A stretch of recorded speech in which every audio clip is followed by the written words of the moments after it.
I'm learning Russian so I can trade recipes with my babushka. I'm learning Spanish so I can communicate better with my coworkers. Welcome to Watch Mojo, and today we're counting down our picks for the top 30 SNL sketches that caused the most controversy. Point is, you guys gotta help yourselves a little. I mean, can you do that for me? Yes, Yes. Okay. Number 30, in a box. Censoring a song is easier when it isn't performed live.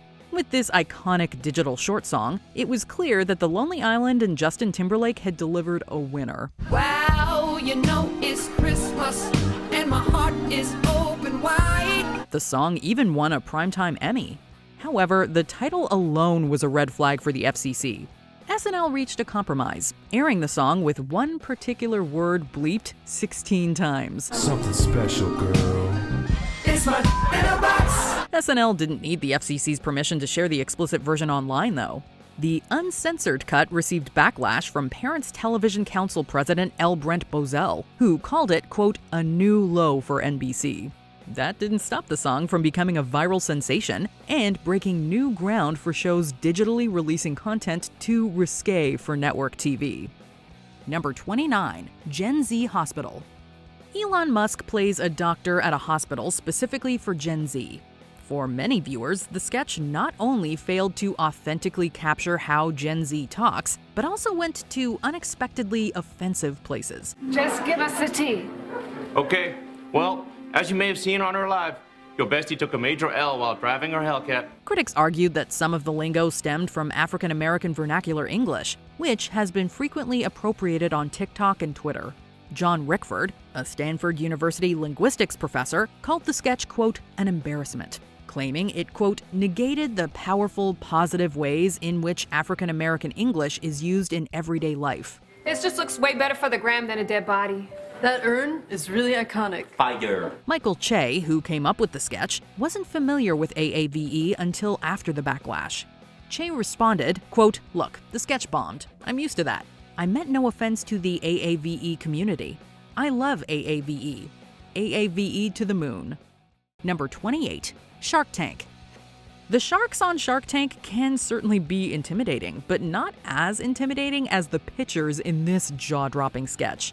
With the Islamic State of Iraq and Syria taking center stage, this sketch dived headfirst into bad taste and never came up for air. The sketch ends with the pictures being captured thanks to Damon John, who is played by Kenan Thompson.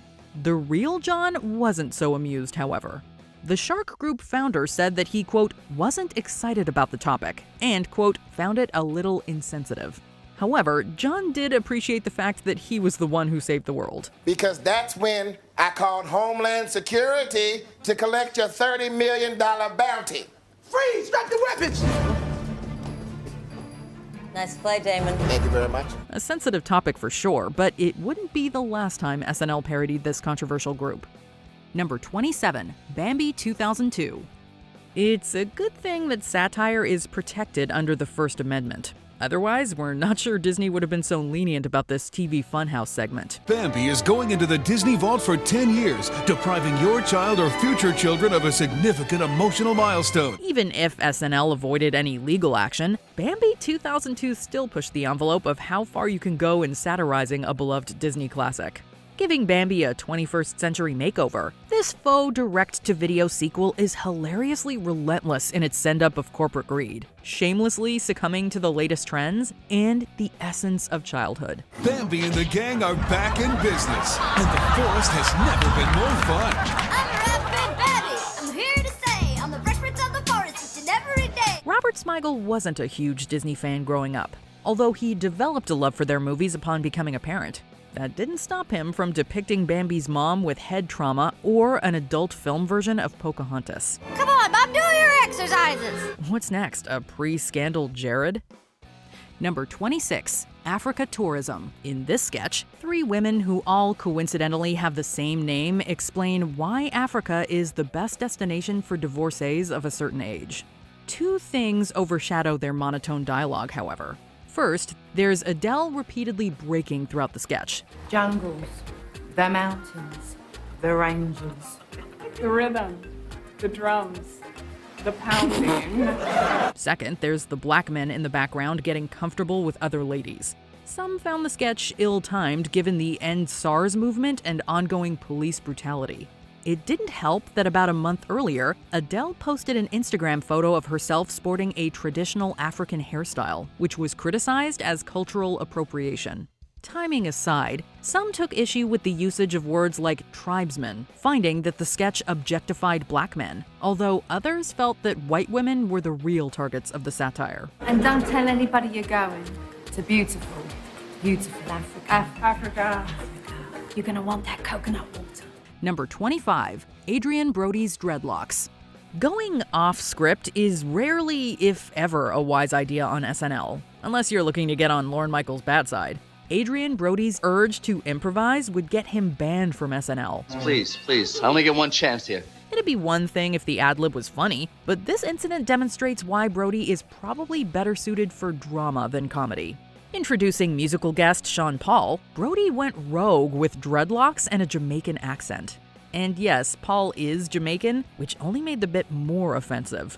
Michaels wasn't the only one Brody antagonized. Speaking with Howard Stern, Tina Fey called Brody, quote, cocky, and said he pitched, quote, terribly unfunny ideas. Number 24, Regis co-host auditions. With Kathy Lee Gifford's exit, all eyes were on Live with Regis to see who would be the new co-host. I tell you, Gelman, I can't wait to meet my potential new co-host. The setup paved the way for the SNL cast to break out their impressions, with Tracy Morgan as Star Jones, Sherry O'Terry as Barbara Walters, and Anna Gasteyer as Darva Conger. I will be your friend, your lover, and your partner throughout whatever life has to offer us. Things took an awkward turn when Jimmy Fallon popped up as Chris Rock, complete with a tooth gap and full makeup.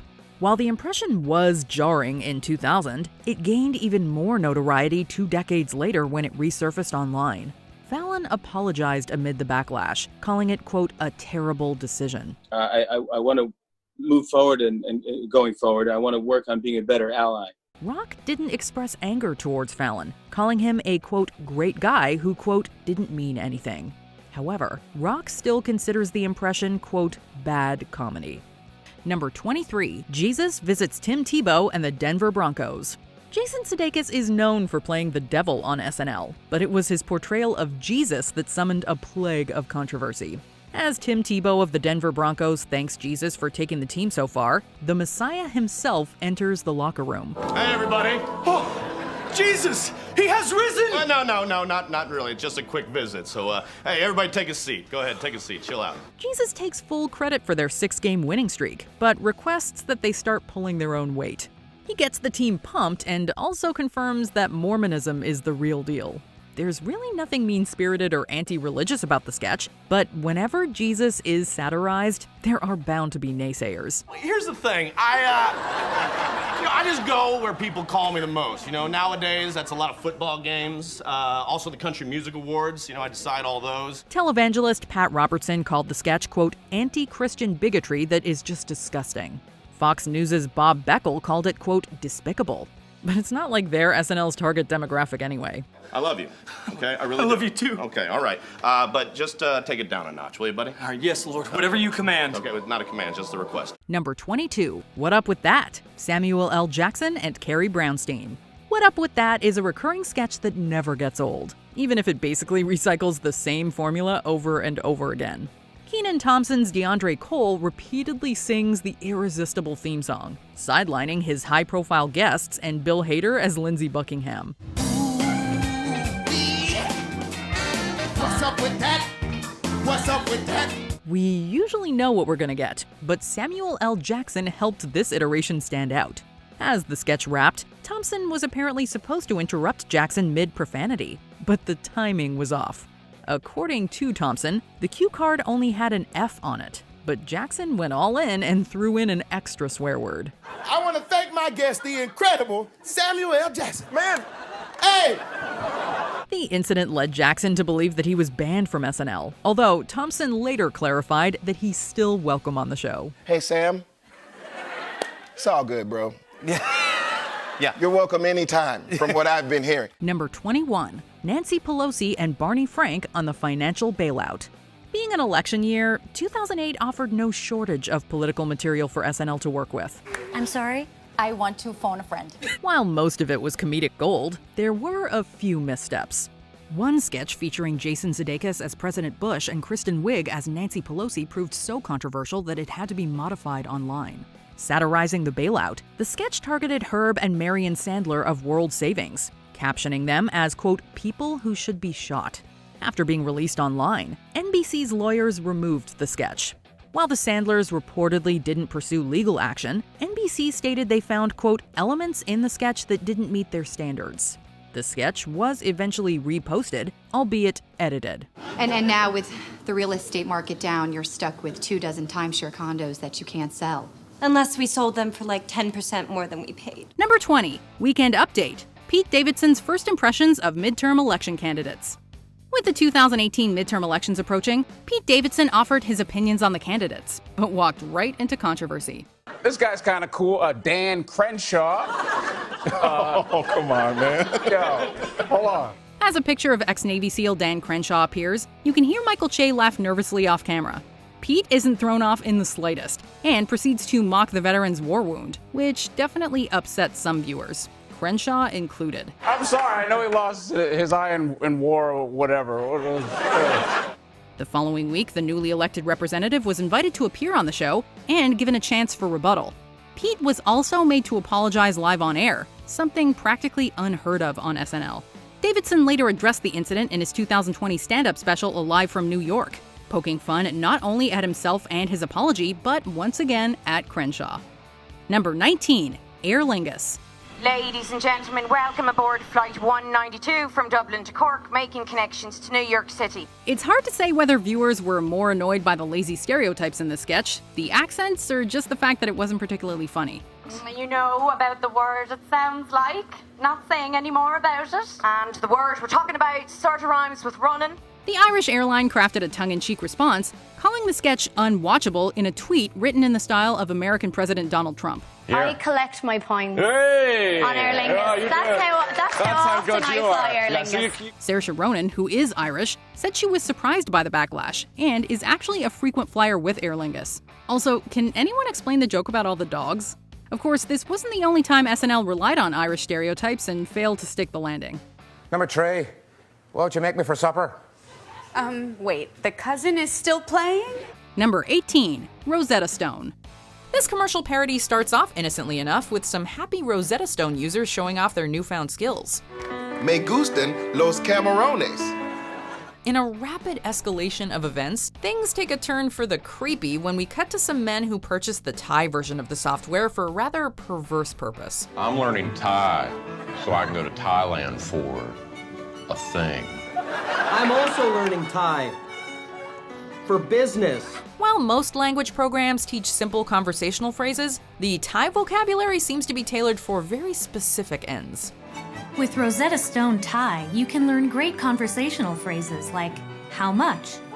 Is that for the whole night? The show received backlash from the Thai government, with the cultural minister demanding the clip be removed from YouTube for, quote, tarnishing Thailand's image. Number 17, Biker Chick Chat. Welcome to Biker Chick Chat. I'm Dawn.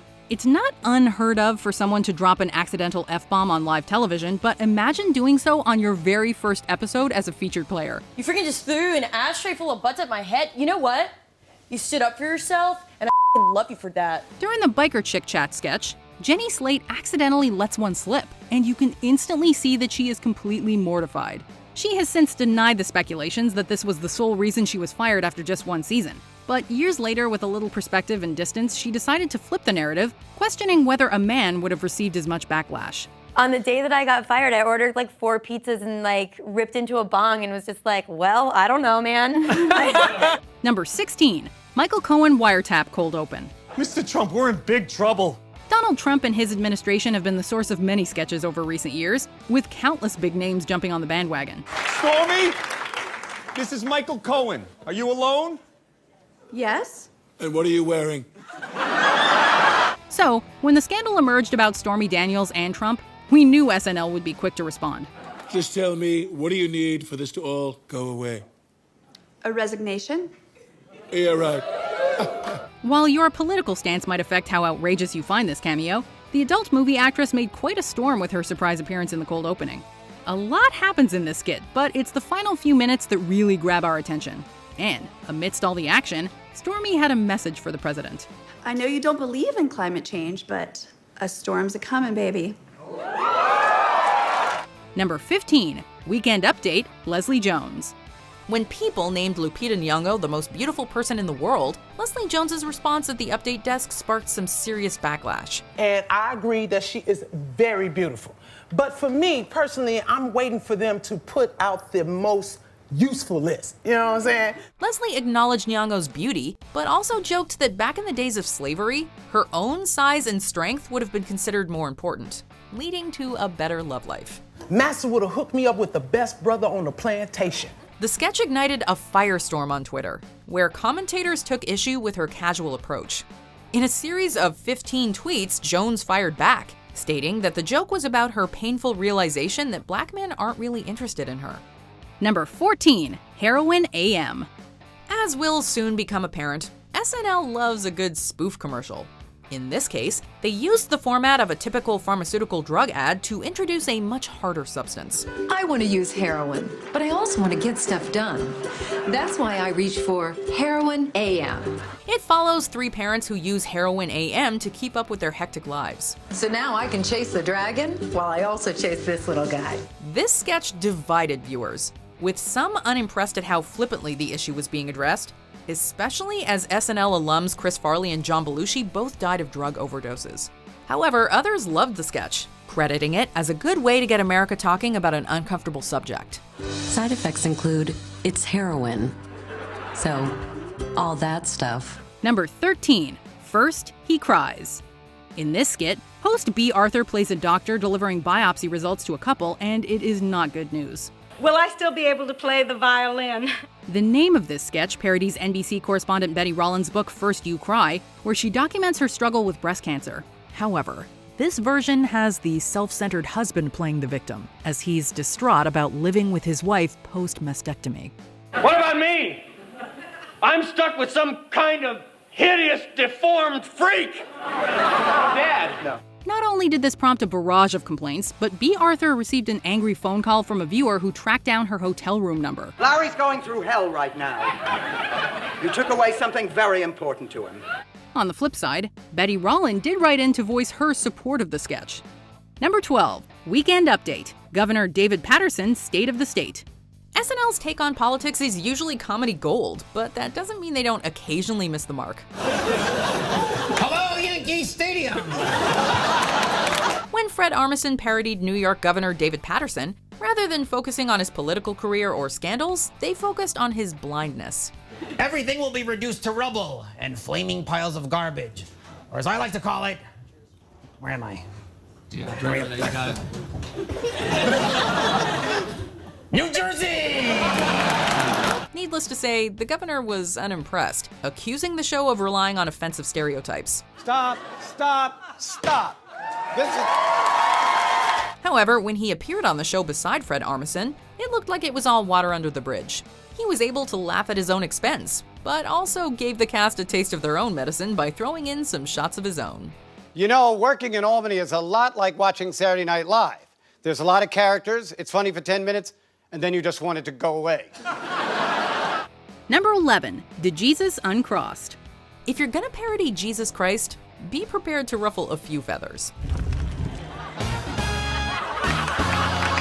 Guess who's back? Christoph Waltz takes the lead in a movie trailer that gives this biblical story a Quentin Tarantino-style makeover.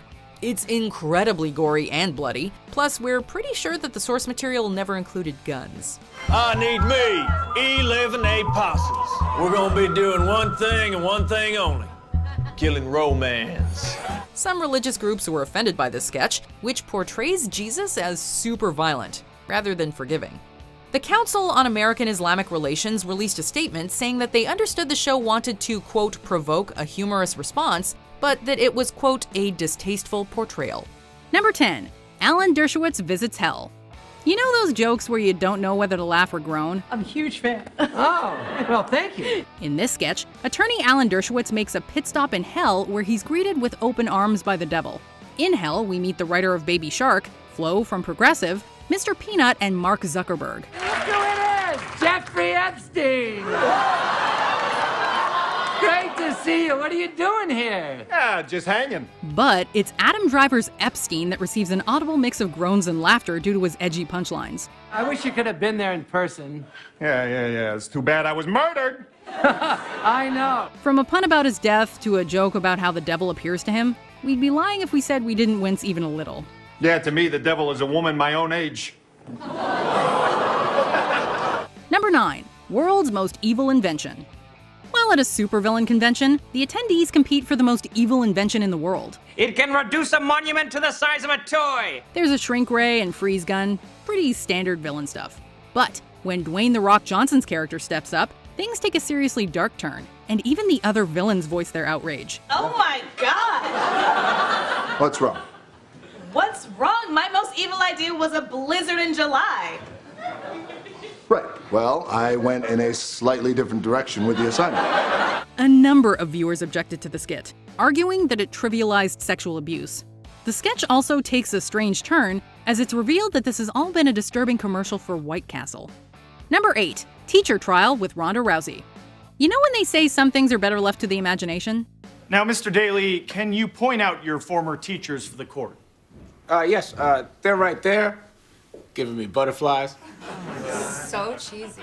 Blurring fantasy and reality, this sketch sees a student testify in court after his affair with his teachers is exposed. The defendant, Ms. Luna, texts, "I'm with Ms. Torkelson, come over for some private tutoring."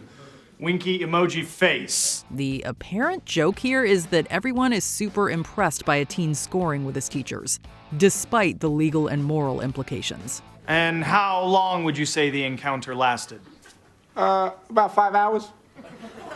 Oh, I remember those days. Some pointed out that if the genders had been flipped, no one would think the sketch was funny. Once again, SNL was under fire for joking about a serious subject, as some viewers argued they'd gone too far. Well, let the record show the witness means my man. Number 7. Gonna Get Me a Shotgun. Name? Garrett Johnson. In this sketch, Garrett Morris plays a musically talented prison inmate who presents a song about his life philosophy. I'm gonna get me a shotgun and kill all the whiteys I see. Morris later said this was his favorite skit, but he can only imagine how it would be received in the age of social media. When I kill all the whiteys I see, and whitey won't bother me. Gonna get me a shotgun and kill all the whiteys I see. According to him, the song was inspired by a racist old woman from North Carolina who had a similar song using the N-word. He argued that political incorrectness is what made SNL so great back in the day, but now people are too afraid of causing offense. Number 6. Father-daughter ad. Chris Rock's Shark Tank sketch may have missed the mark, but it was this spoof of a Toyota commercial starring guest host Dakota Johnson and cast member Taran Killam that drove viewers to express their outrage on Twitter. You need any help with your bag? No, that's all right. I got it. How about some walking around money? Dad, it's okay. Viewers are lulled into a false sense of security, thinking that what they're watching is a heartwarming moment between a father and a daughter. Then a pickup truck full of heavily armed men comes into view. You be careful, okay? Dad, it's just ISIS. The controversial cherry on this dubious Sunday is when a tearful father tells these men to look after his daughter and one responds. Death to America. So really, they couldn't have been all that surprised that this sketch would incense viewers. Number 5. Starbucks Verismo. You know when you go to a coffee shop and let's just say it's not the coffee that's bitter? Well, this sketch was about bringing that experience home with the Starbucks Verismo. This is tea. I ordered a latte. Okay, so 1 tea, 1 latte? No, I just, no tea. I just want the latte. Okay. The coffee machine is rude, stupid, and incompetent. The female version, Verquanica, is no better. What viewers noticed, though, were stereotypical black accents and jokes that reinforce negative stereotypes. Why she asked for a tea and she want a latte? I don't know, man. That's stupid. Surely there was plenty to laugh about without falling back on racist tropes to get to the punchline. Needless to say, the sketch left viewers with more of a sour taste in their mouths than expired milk. Number 4. Safe Light AutoGlass. This sketch first made headlines when Safelite AutoGlass tweeted their disappointment. The controversy only continued when SNL suddenly made it disappear without saying a word. At Safelite, we know how busy life can be. The sketchy spoof commercial involves a Safelite repairman, played by Beck Bennett, who keeps smashing a woman's car windshield in order to essentially stalk her teenage daughter, played by Melissa Villaseñor. You know, I came out at halftime and it was cracked again. No worries. So, who won the game this time? While the sketch does a pretty good job mirroring the source material, these very dark added undertones just seem unnecessary. So, basically a full woman. While SNL did their best to erase any memory of this sketch, the damage had already been done. Number 3, word association. We guarantee that this skit would never fly today. In a job interview sketch, Chevy Chase and Richard Pryor engage in a word association game. Fast, slow, rain, snow, white, black. Things start out innocently enough, but the game soon exposes Chase's character's prejudices, becoming heated and racially charged. Colored, redneck. Jungle bunny. Peckerwood. In a climactic moment that makes us wince, Chase throws out the N-word, and Pryor is not taking it lying down. Dead hunky. Paul Mooney, who wrote the skit, said it was inspired by his own interview for SNL. It's been called one of the show's most shocking and greatest sketches. Your mama. Number 2, Canteen Boy and the Scoutmaster. This recurring character, played by Adam Sandler, is considered an SNL classic, but this particular sketch divided audiences. You know, it seems like the moment you get out of the city, all your problems just sort of fade away. Alec Baldwin plays a scoutmaster who makes obvious and uncomfortable sexual advances towards Canteen Boy. According to Baldwin, the sketch caused 300,000 phone call complaints and the loss of 7 affiliates. Problem solved. Your problem solved, but I think my problem's just beginning. The Boy Scouts of America weighed in on the controversy too. In response to complaints, when showing reruns, the sketch was preceded by a disclaimer saying that Canteen Boy is actually 27. Given the character's childlike nature, though, the clip has a considerably darker tone. Before we continue, be sure to subscribe to our channel and ring the bell to get notified about our latest videos. You have the option to be notified for occasional videos or all of them. If you're on your phone, make sure you go into your settings and switch on notifications. Number 1, The Situation Room, Tiger Woods Accidents. SNL's tone-deaf take on Tiger Woods' affairs left some viewers understandably fuming. I will strive to be a better person and the husband and father my family deserves.